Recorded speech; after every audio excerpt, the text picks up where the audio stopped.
اللہ سبحانہ و تعالیٰ کہتے ہیں قل هو اللہ احد، قل هو اللہ احد، کہو کہ اللہ اکیلا ہے، اکیلا ہے، اللہ دو نہیں، اللہ تین نہیں، اللہ 330 کروڑ نہیں، 330 لاکھ نہیں، اللہ اکیلا ہے۔ قل هو اللہ احد، کہو، پڑھو نہیں، کہو، قل کہ اللہ اکیلا ہے۔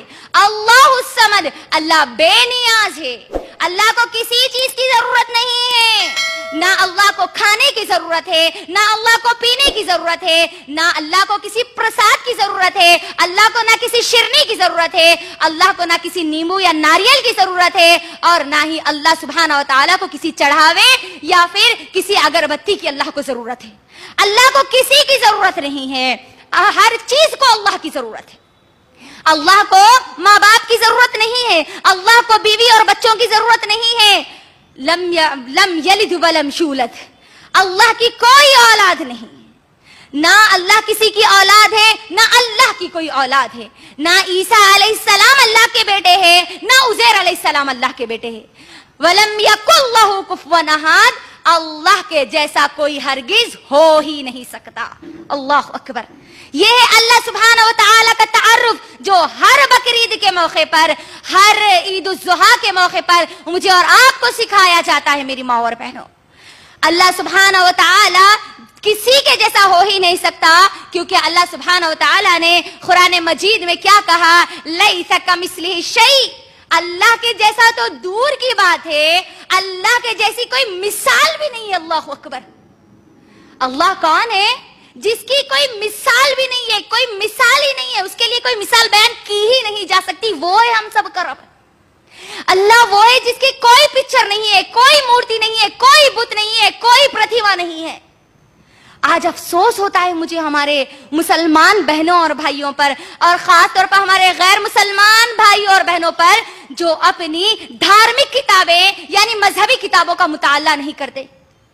ہمارے مسلمان بھائی اور بہنیں جو آج اللہ کے ساتھ اوروں کو شریک کر لیتی ہے کہ اللہ بھی اولاد دیتا ہے اور کوئی اور بابا یا پیر بھی اولاد دیتے ہیں، تو میری ماں اور بہنوں، ہم کو قرآن کھول کر پڑھنے کی ضرورت ہے۔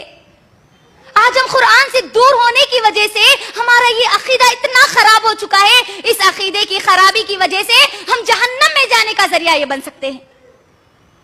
میری بہنوں، آج ہمارے مسلمانوں کو بھی قرآن کھول کر پڑھنے کی ضرورت ہے، اور ہمارے غیر مسلمان بہنوں اور بھائیوں کو بھی ان کی مذہبی کتابوں کا مطالعہ کرنے کی ضرورت ہے، کیونکہ مورتی پوجا، بت کی پوجا کرنا، کسی اسٹیچو کی پوجا کرنا، یہ ہندوازم کے مطابق بھی غلط ہے، اس کے خلاف ہے۔ اگر ہم ہندوؤں کی مذہبی کتاب یجروید کا اگر مطالعہ کریں گے، یجروید ادھیائے نمبر 32 شلوک نمبر 3 میں آتا ہے، ناتسیا پرتیما استی، دیر از نو امیج آف گاڈ، اللہ کا جو ہم سب کا کریٹر ہے، ہم سب کا جو رب ہے، اس کی کوئی پرتیما نہیں ہے، اس کا کوئی امیج نہیں ہے، اس کی کوئی فوٹو نہیں ہے، اس کی کوئی پکچر نہیں ہے۔ ہم کو دیکھنا چاہیے، غور کرنا چاہیے کہ ہم سب کا کریٹر آخر کون ہے۔ ایک اکیلا اللہ سبحانہ و تعالیٰ، جس کو یاد دلانے کے لیے ہر سال اللہ سبحانہ و تعالیٰ سیرت ابراہیم ہم تمام لوگوں کے درمیان بیان کرتے ہیں۔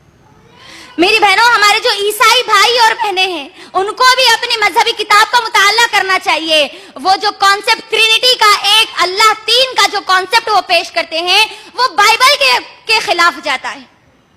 خود عیسیٰ علیہ السلام جو ہے، انہوں نے کبھی یہ نہیں کہا کہ میں اللہ ہوں، کبھی یہ نہیں کہا کہ تم میری عبادت کرو۔ عیسیٰ علیہ السلام نے کبھی ٹرینٹی کا کانسیپٹ دنیا کو نہیں دیا۔ عیسیٰ علیہ السلام تو ایک اکیلے اللہ سبحانہ و تعالیٰ کی عبادت کرنے والے تھے۔ آج ہمارے جو عیسائی بھائی اور بہنیں ہیں، جس کانسیپٹ کو وہ مانتی ہے، جس تصور کو وہ مانتی ہے کہ اللہ ایک نہیں، اللہ کے 3 حصے ہیں جو آج وہ کہتے ہیں، اس کے بارے میں اللہ سبحانہ و تعالیٰ قرآن مجید میں سورۃ النساء سورہ نمبر 4 کی آیت نمبر 171 میں کہتے ہیں، وَلَا تَقُولُوا ثَلَاثَةٌ، ولا تقولوا ثلاثا انتهوا خير لكم انما الله اله واحد. اللہ سبحانہ و تعالیٰ عیسائیوں کو کہتے ہیں، کرسچنز کو کہتے ہیں کہ تم یہ مت کہو ولا تقولوا ثلاثا، تم یہ مت کہو، تم یہ ہرگز مت کہو کہ اللہ تین میں کا ایک ہے یا اللہ تین ہے. یہی تمہارے لیے بہتر ہوگا. انتہوا خیر لکم، یہی تمہارے لیے خیر کی چیز ہوگی. انما اللہ الہ واحد، یقیناً اللہ سبحانہ و تعالیٰ اکیلا ہے، اکیلا ہے، اکیلا ہے. میری بہنوں، میں یہ باتیں آپ سب کو کیوں بتا رہی ہوں؟ میں آپ تمام لوگوں کے درمیان یہ سب باتیں کیوں رکھ رہی ہوں؟ کیونکہ ابراہیم علیہ السلام کے دور میں بھی وہ شرک جو آج ہمارے اس دور میں ہے، اس دور میں بھی موجود تھا. اور ابراہیم علیہ السلام کے دور میں جو مورتی پوجا کی جاتی تھی، جو بت کی پوجا کی جاتی تھی، ابراہیم علیہ السلام نے ان لوگوں کو اللہ کی وحدانیت کی دعوت دی، اللہ کی توحید کی دعوت دی. میری بہنوں، ہم سب کو ابراہیم علیہ السلام کی زندگی سے یہ سبق ملتا ہے کہ ہم ہر حال میں اللہ کی عبادت کرنے والے بنے. کس کی عبادت کرنے والے بنے؟ ہر حال میں اللہ سبحانہ و تعالیٰ کی عبادت کرنے والے بنے. ہر حال میں، ہر وقت صرف اور صرف اللہ کو پکارنے والے بنے، اللہ سے دعائیں کرنے والے بنے، اور اللہ کو ڈائریکٹ پکارے. اللہ کو کسی وسیلے کی ضرورت نہیں ہے. آپ اللہ سے ڈائریکٹ مانگیے، آپ کو اللہ سے مانگنے کے لیے کسی وسیلے کی ضرورت نہیں ہے، ہرگز نہیں ہے. کیونکہ یہ سبق بھی ہم کو ابراہیم علیہ السلام کی زندگی سے ملتا ہے. میری بہنوں، ہم کیا سمجھتی ہے کہ ہم اگر اللہ سے دعا کرتے ہیں تو اللہ ہماری دعاؤں کو قبول نہیں کرے گا، ہم کو وسیلے کی ضرورت ہے. اگر ہم ابراہیم علیہ السلام کی سیرت کو اگر اچھے سے غور سے سنے ہوں گے تو ہم کو یہ یاد ہوگا کہ ابراہیم علیہ السلام کو جب گھر سے نکال دیا گیا تو تب انہوں نے کسی وسیلے کو نہیں پکارا.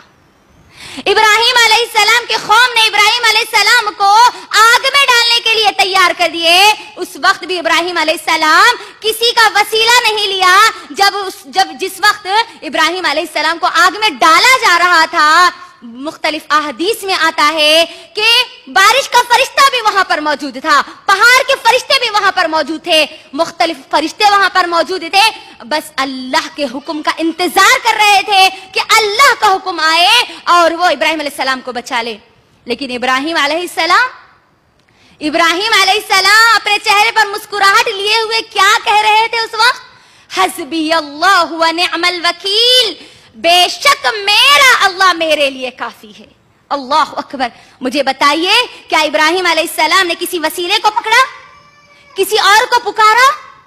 نہیں، ہرگز نہیں پکارا. میری بہنوں، جب انہوں نے یہ کہا کہ میرا اللہ میرے لیے کافی ہے تو یقیناً جو یہ سمجھتے ہیں کہ اللہ ان کے لیے کافی ہے تو اللہ ان کے لیے کافی ہو جاتا ہے. آج ہماری سب سے بڑی غلطی یہ ہے کہ ہم اللہ کو اپنے لیے کافی نہیں سمجھتے. اگر ہم اللہ کو کافی سمجھتے تو اللہ یقیناً ہمارے لیے کافی ہو جاتا. لیکن آج ہم اللہ کے علاوہ کن کن کو پکارتے ہیں، کن کن کا وسیلہ لیتے ہیں، اور کیا کہتے ہیں؟ نہیں، وہ نیک ہے نا، نیک لوگوں کے وسیلے سے دعا کریں گے تو اللہ جلدی دعا قبول کرے گا. یہی کہتے ہیں نا. میری بہنوں، آپ مجھے بتائیے، شیطان سے زیادہ کوئی گنہگار ہو سکتا ہے؟ جی ہو سکتا ہے؟ نہیں. شیطان کو جب اللہ سبحانہ و تعالیٰ نے جنت سے نکال دیا تو آپ مجھے بتائیے شیطان نے کس کا وسیلہ لیا؟ شیطان اللہ کو ڈائریکٹ پکارا. کیا اللہ نے شیطان کی نہیں سنی؟ شیطان نے کہا کہ اے اللہ، تو نے مجھے گمراہ کر دیا تو تو مجھے مہلت دے قیامت تک، تاکہ میں تیرے ابن آدم کو، آدم علیہ السلام کی پوری نسل کو قیامت تک گمراہ کرتا رہوں گا. تو کیا اللہ نے اس کی دعا نہیں قبول کی؟ اللہ نے اس کی دعا قبول کی بغیر کسی وسیلے کے.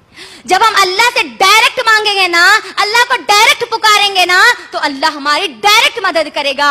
ابراہیم علیہ السلام اللہ سے ڈائریکٹ پکارے، حسبی اللہ و نعم الوکیل، اللہ تو میرے لیے کافی ہو جا، بس تو ہی میرے لیے کافی ہو سکتا.